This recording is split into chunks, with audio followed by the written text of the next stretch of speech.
All right.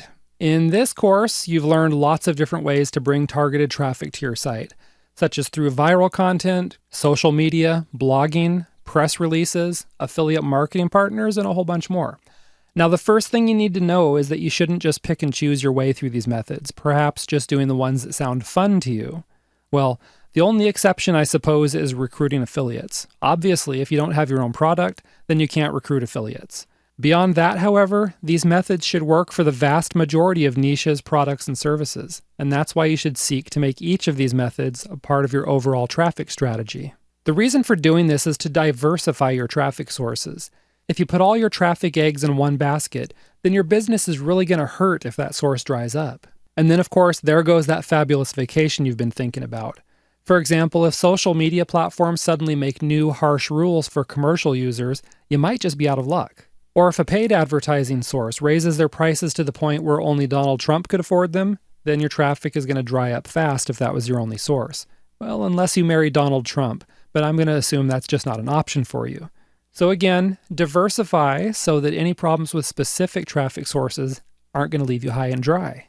Now, having said that, one trick for getting the best return on your time and advertising dollars is to thoroughly test your ads and campaigns.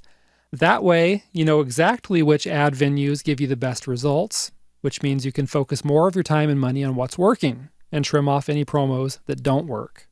For example, some of the keywords you choose when you're doing pay-per-click advertising aren't going to get you very many clicks or conversions. Likewise, some of your ads are going to just stink. However, AdWords gives you analytics so that you can quickly see which keywords and which ads are doing a fantastic job at bringing you traffic and sales. Now, the key to testing and tracking the right way is to change just one element at a time, while holding everything else constant. That way you can attribute any change in the conversion rate to the specific element that you're testing. Let me use Google AdWords as an example here. If you're comparing two entirely different ads with traffic coming through from two entirely different keywords, then you're going to have no idea why the conversion rate is so different. Is it the keyword? Is it the ad headline? Is it the rest of the ad copy? Is it because you have your lucky rabbit's foot in your pocket? So what you need to do is pick just one part of the process to test, while holding everything else constant. This is going to clear up your confusion. For example, you might decide to compare different keywords. In that case, you should use the exact same ad and landing page. The only difference between these campaigns should be the keywords you're bidding on. For example, both of these ads use the same traffic source, and the ad is formatted the same in every way except for the keywords. Now, when you see that one keyword delivers a significantly higher number of clicks than another keyword, you know for sure the better click-through rate is due to the keyword being more targeted, and not because the ads are different. In this case, the ad on the left is the clear winner. The end result of all this, you can put more of your advertising dollar into the keywords that are delivering the very best results for you. Okay, so that was just one example. Naturally, you can and should test everything. In the case of a pay-per-click campaign, you can use AdWords and Facebook's built-in analytics to test keywords, ad headlines, ad copy, and, where applicable, ad graphics. The same thing goes when you do media buys. Test your ads and graphics to see which ones get you the best conversion rates. Also, be sure to test your landing pages. If you use a tool like Landing Page Monkey to create your landing pages, you'll have built-in analytics to track impressions and conversion rates.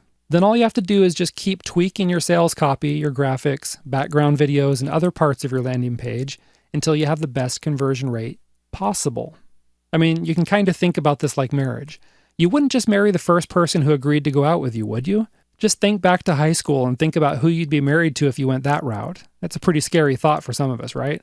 Now, when it comes to marriage, you look for the best partner for you. It's kind of like you're testing potential partners to figure out what works for you. It's the same thing in marketing. You keep on testing until you find the ad campaign that works the best for you. Okay, so now you know several ways to start driving targeted traffic to your website. At this point, it's just a matter of you taking action. Start putting these methods to work for you right now. I think you'll be surprised at just how much traffic you can bring in if you consistently apply these methods. The cool thing is that some of these methods work over the long term too. For example, a single, solid blog post can bring you traffic for years. Viral content can catch fire and bring you a whole bucket of traffic immediately, and keep on giving you a nice stream for quite some time thereafter. Referrals, customer loyalty programs, affiliate programs, All of these methods can bring you traffic for months or even years to come. You can save yourself a lot of time and even money by using the right tools and resources. I've mentioned some of these tools in this course, like Social Share Monkey and Landing Page Monkey. Check the resources section of the site for links to these tools and other resources that are going to help you grow your traffic in your business. Finally, check the resource section of this site to learn about the advanced set of traffic training videos. If you want to take your traffic numbers from kind of ho-hum to, whoa, look at that, you're going to want to get your hands on the advanced videos. So go ahead and check out those videos right away because they're a great investment in your business.